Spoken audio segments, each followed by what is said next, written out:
Welcome to another cooking demo for my cookbook, The Art of Escapism Cooking. Today I'm gonna show you how to do page 324, speed folding cruffin. So it's a technique that I developed that you can make laminated dough, which is a croissant dough, without all the fancy folding and the temperature control. You're gonna be able to do this with just 2 foldings, and you are gonna get a really beautiful, flaky, soft cruffin result that you're not gonna believe didn't come from a pastry shop. Okay, so let's do it. So what makes this recipe special is that it consists of roux, which is a cooked mixture of some kind of flour and water, and it consists of roux that's made of not flour but sticky rice flour. So that is what gives the dough its chewiness and maintains its moisture better than the other dough.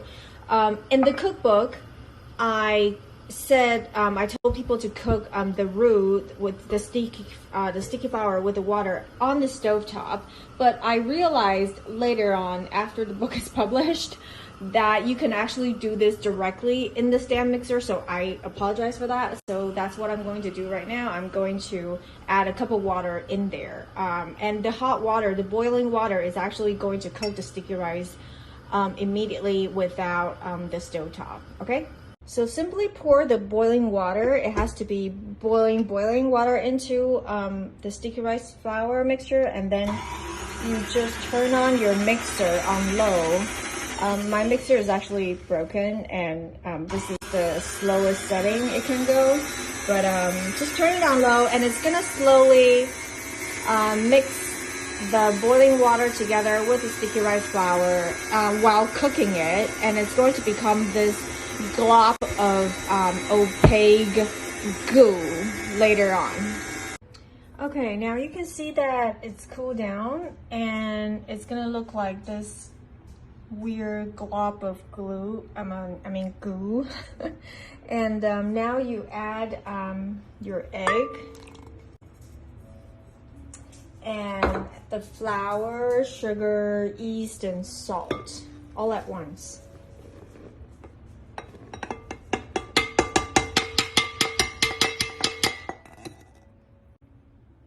Okay, and then you're gonna mix this on low speed until it comes together, and then switch to medium, and I'll show you what it's supposed to look like when you're done.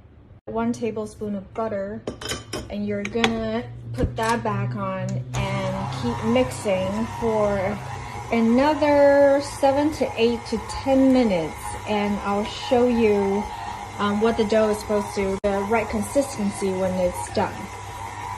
So the dough has been mixing about 10 to 15 minutes, give or take, and you can see that it's becoming very smooth. It's gonna be semi-sticky like that, okay?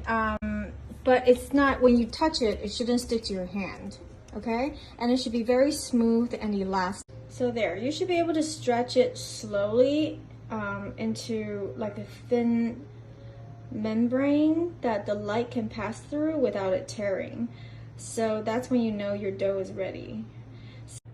Now in the cookbook, I also said let the butter soften slightly and then mix it together with the flour and the salt. But if you don't have patience, like I don't, what I do is I just take the butter straight out of the fridge that is cold, and I put it in the food processor, and I blend it together with the flour and salt, which is gonna make it very spreadable like this, but not completely melty. You don't want your butter to be room temperature, okay? That is too soft. You just want it to be soft enough to be spreadable, okay? So I'm gonna transfer this into a bowl. This is something new that I'm doing that is also not in the book. I've put down tape measure, not tape measure, I'm sorry, a masking tape horizontally, and with marks of 5 inches. I have to stick exactly to the measurements that is in the book when you roll out the dough, because it's going to impact the layers that you're trying to achieve. So by doing this, I guess, preparation, it's going to make it a lot easier and reduce the anxiety level, I think, at least for me, okay? Now, before you start rolling out your dough, it's really, really helpful that you shape it into a rectangular shape, as evenly and straight edged and sharp cornered as possible. This is really gonna help you later on when you try to roll it out, because when you roll out an oval shape of dough, it's going to become an oval shape, and it's going to be harder to shape it back into a rectangular later on. So now you just start slowly by rolling it out.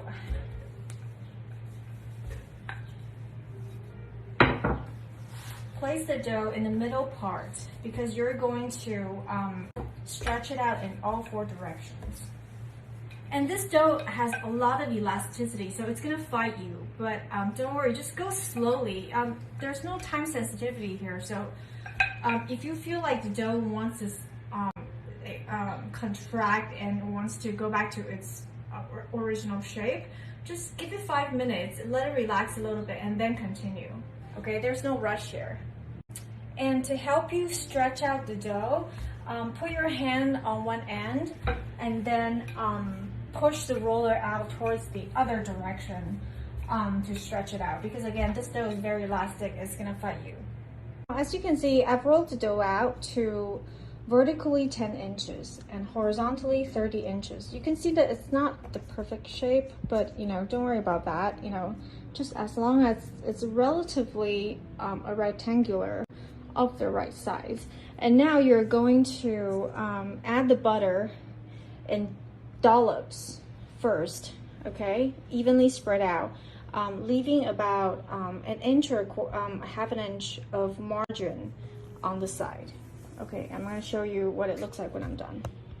Now, after you've put the butter in dollops equally across this area, just spread it out into a thin layer of butter. I like to do this with my hand when it's not too hot in the room, even though it's going to get a little bit messy, but I just think that's the easiest way. But you can also use a spatula or icing knife or anything like that. And after you've done it, just, you know, after I've done it with my hand, because it's not going to be even with my hand, I just use a knife to smooth out the surface like this. Again, as you can see, it's far from perfect, okay? This is not those recipes where you're gonna have to, you know, like the croissant recipe where everything is neat and perfect. And now I've brushed the eggs around the edges, and now I'm going to use a pastry cutter and I'm going to mark the dough into 6 equal segments, and that's where I'm going to fold it, okay? 6 equal segments, which is going to be 5 inches wide each segment. And I'm going to fold according to the, have it again, so on and so forth, until you reach to this end. Now when you're done, you're gonna have this log that is more or less 5 inches wide and 10 inches long. You can see it's slightly longer, but that is totally fine. So now this is the margin, right? So pinch that so it's completely closed up. After you are absolutely certain that all layers are tightly closed and sealed, trim off the ends like this. And then with a wooden skewer, you're going to poke about 10 holes like that, because these folds are going to help the air that is trapped inside the folds to escape when you roll it out so you don't make a mess, okay? Now turn the dough 90 degrees, so now it's 5 inches here, and then you're going to roll it out horizontally into 30 inches long again. Now, as you can see, I've rolled it out to 30 inches long, and don't worry if some butter gets squeezed out like that. Don't panic, okay? It's totally fine. Just keep the surface well floured, and then during the rolling, if you feel like there's any pockets or you hear any air bubbles inside, just give it a poke, okay? Especially at the end, because you're literally just pushing all the air that is being trapped inside, and sometimes it gathers to the end. Just give it a poke. And now brush the entire surface with a little bit of egg wash, okay? Not a lot, just a little bit. It's just gonna help the dough stick together better, and it just makes it easier to roll out later on. And then you're gonna again mark the dough into 6 equal segments, and then you're gonna fold it according to these segments, okay, until you reach to this end. When you're folding, again, there's gonna be uneven width. It's not gonna be perfect, so just give it a little tuck, you know, and then pat it down. Try to make it as straight edged and uniformly shaped as you can when you do the fold, because it's just, you want to keep it as the whole thing rectangular throughout the whole process. Now when you're done, you're gonna end up with more like a roll than a rectangle, but that is totally okay. And the dough is being worked to a point that it's going to develop elasticity again. It's gonna get a little hard to work with. So when you have, like, you know, a little bit of outburst of butter here, just give it a generous dusting of flour, and then just smooth that over. Okay, now let this dough rest. And what I do is this: hold your pastry cutter, okay, and then basically put it on this end of the dough to make sure that that edge stays straight, and then you just gently push it down like this, because if you don't do this, this end is gonna want to squeeze out. So just do that until you have a dough that is as rectangular as you can.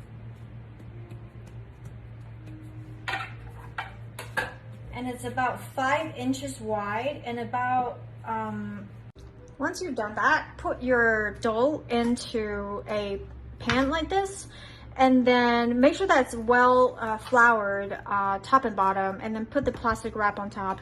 And then what I do is I like to put something that is flat and quite heavy on top of it, just to make sure that the dough, when it, because this dough is gonna rest in the fridge for I think about 1 to 2 hours, right? So you don't want the dough to rise up. You want it to, even when it rises, you want it to do it horizontally instead of vertically. So this pan here is gonna help doing that. So if you're, see, like right now, this pan is not even heavy enough. So I'm gonna put something heavy on top just to weigh it down, and then I'm gonna leave this in the fridge to rest for 2 hours. Now the dough has been resting in the fridge for a little bit more than an hour. Like I said in the book, this is not a croissant dough, so you don't want to completely chill it. If the butter gets too cold, it's going to be hard to roll it out, and the butter is gonna kind of become these little nubs that get stuck in the folds instead of evenly being pushed out. So maximum 2 hours, and now you're gonna roll this dough out into 16 inches wide and 10 inches long, okay?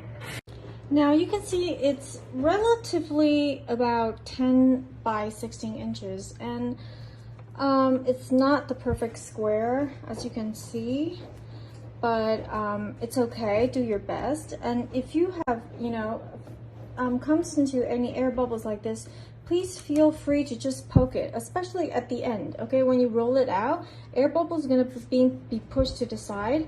Just poke it and then let the air out, okay? Losing a little bit of the dough, okay? And then after I've done that, I'm gonna split it into 1 inch wide strips. You're gonna get about 16 strips. Now, this is what you're supposed to see. You're supposed to see layers in between the strips like that, okay? Now you're gonna curl up the strips, and I have all these molds ready that is buttered and sugared, not with flour, but buttered and sugared, okay? And there, you can see that they're slightly different sizes. This is what the size that I like. It's deep. It's a really good cruffin size. But if you only have muffin tin, that is fine as well. But you might have to, if your muffin tin is very shallow, you might have to cut the strips even thinner. Okay, so curl that up and then put them in here. When you're done, it's gonna look like this. It's gonna fit the mold about 45%. And now you're going to cover this with plastic wrap and then let it proof when it's at fully double. So it's going to be sort of on the edge of, right at the edge of the cup. Okay, you can see that these smaller cups here, like the roll is kind of tucked in like that, that is fine too. If it can sit flat like this, it's also fine too. So basically, whatever it is, cover and let it proof. And you can also cover with plastic wrap and then just leave them in the fridge for 24 hours as well. So if you want to do this the day before, that is perfectly fine. Or you can even freeze them and then defrost and let it double before you bake. Lights on and we'll see. So the dough has doubled, and now preheat the oven on 180 degrees Celsius and bake for 15 minutes. Ta-da! So 15 minutes in the oven. If you have the fan on option, do that. If you don't, make sure that the crust has a really good dark browning on it. That's how you get the crispiness. If you don't have the fan on option, it might take a bit longer than 15 minutes, but look for the visual cues, okay? So now we're gonna take these out of the molds and immediately tumble them while it's hot into the sugar so the sugar can stick. So I use a spoon to kind of put all the sugar into these folds so that it sticks. Make sure that you do this when it's hot. And there you go. They're still really hot, so I'm gonna let them sit here exercising self-restraint for 15 minutes, and I'm gonna show you what they look like inside. Okay, I couldn't wait 15 minutes. Who am I kidding? So these are still piping hot, but I just want to show you, you should have all these beautiful layers with really crispy edges, but super, you can hear that.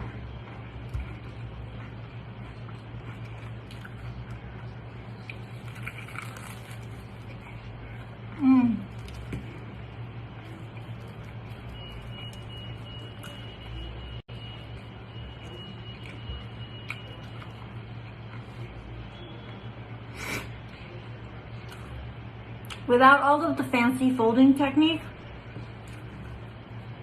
you can make this croissant like CRUFFINS in your home.